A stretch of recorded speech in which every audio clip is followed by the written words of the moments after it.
just had to let you know you're.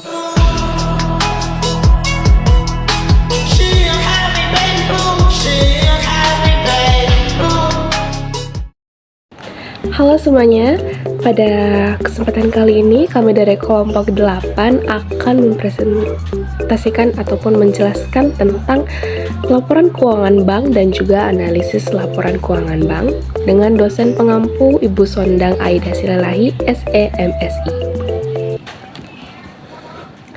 Tujuan dari pembelajaran ini adalah untuk menjelaskan pengertian laporan keuangan, mengetahui jenis-jenis laporan keuangan, memahami metode analisis laporan keuangan, serta menjelaskan rasio-rasio yang akan digunakan dalam menilai kesehatan bank.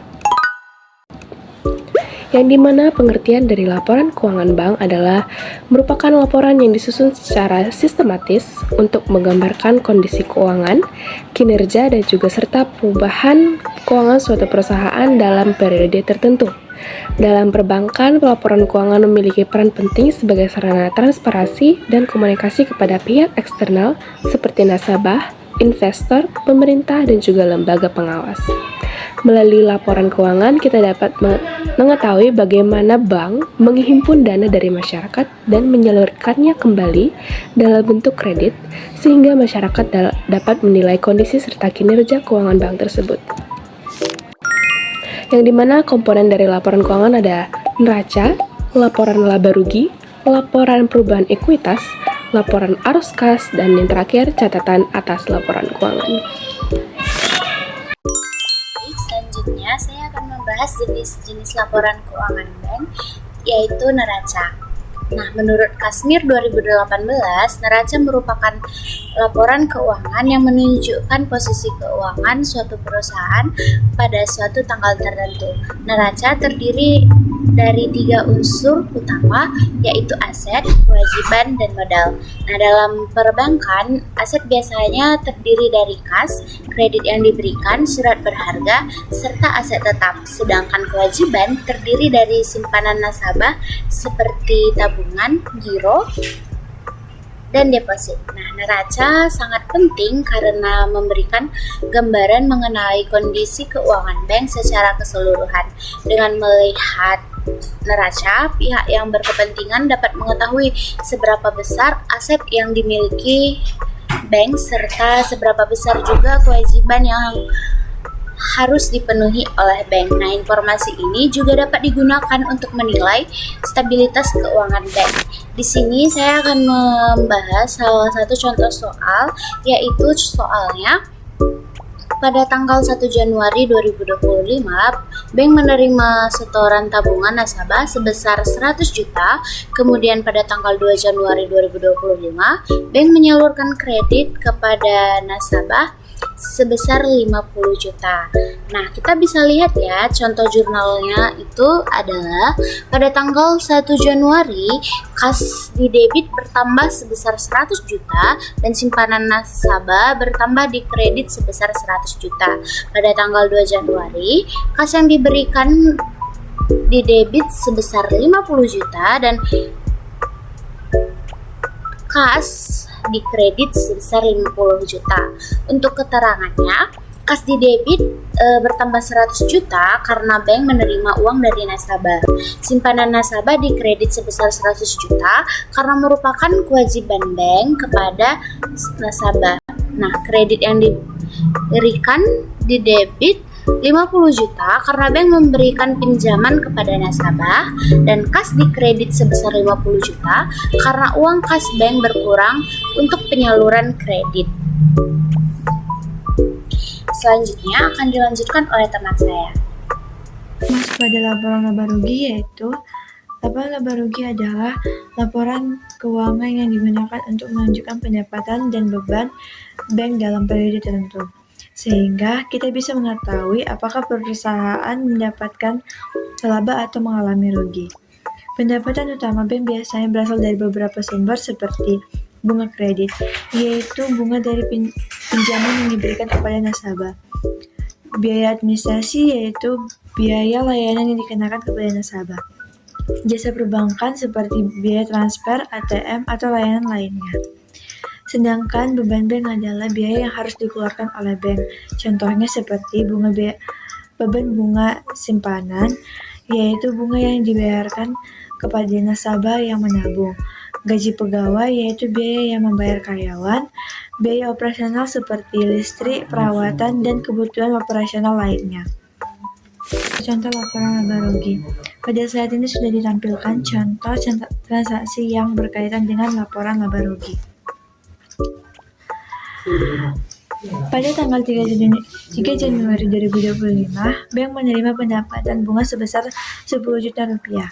Kemudian pada tanggal 4 Januari 2025, bank membayar beban gaji sebesar 3 juta rupiah.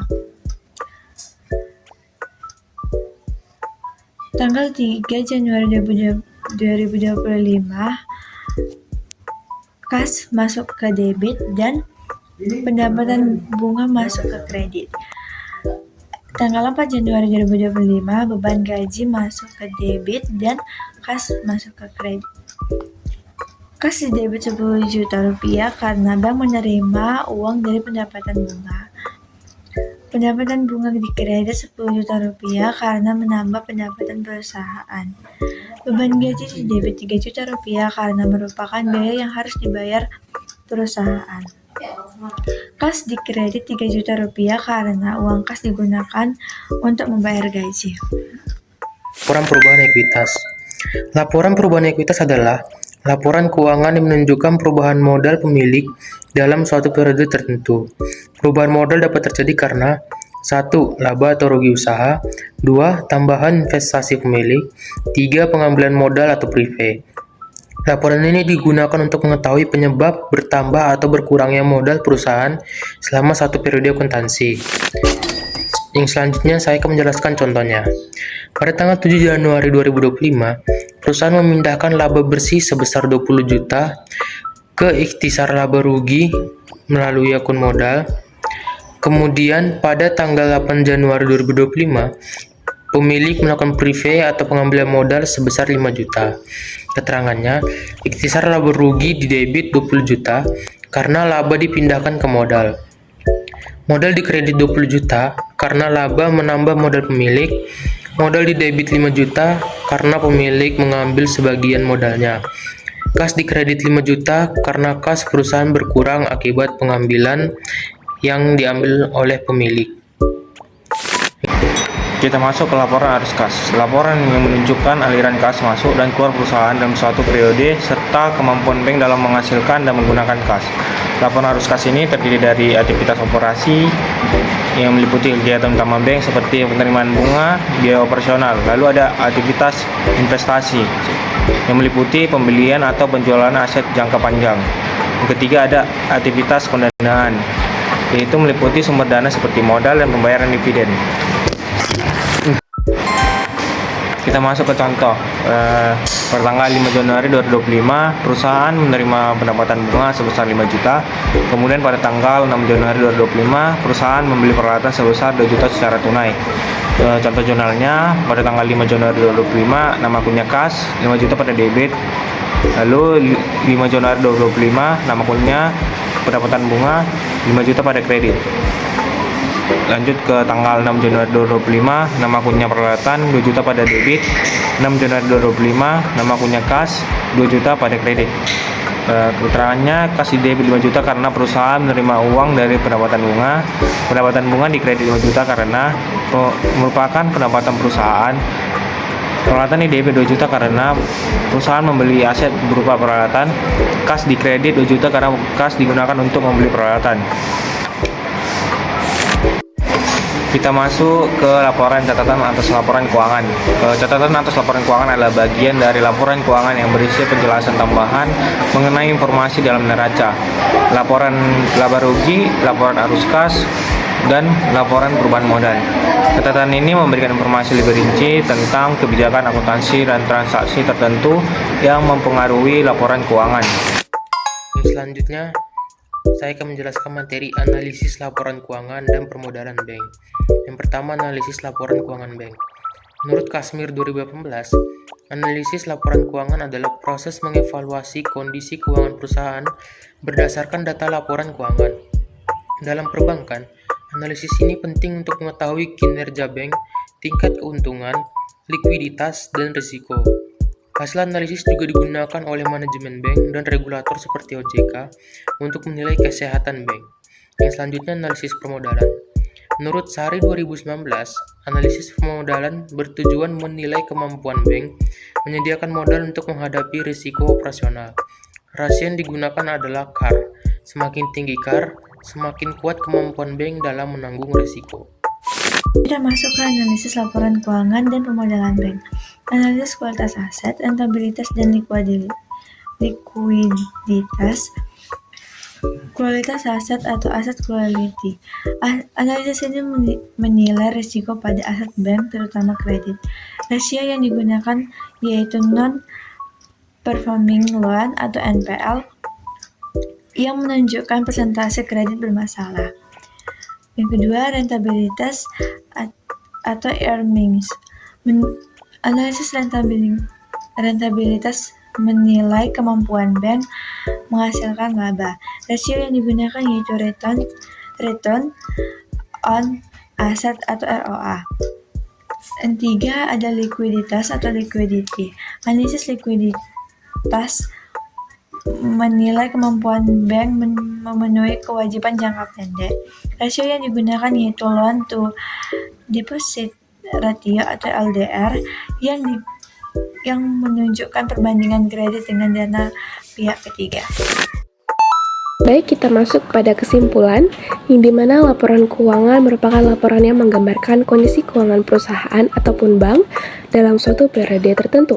Laporan ini penting untuk menilai kinerja perusahaan dan menjadi dasar pengembalian keputusan bagi manajemen maupun pihak eksternal.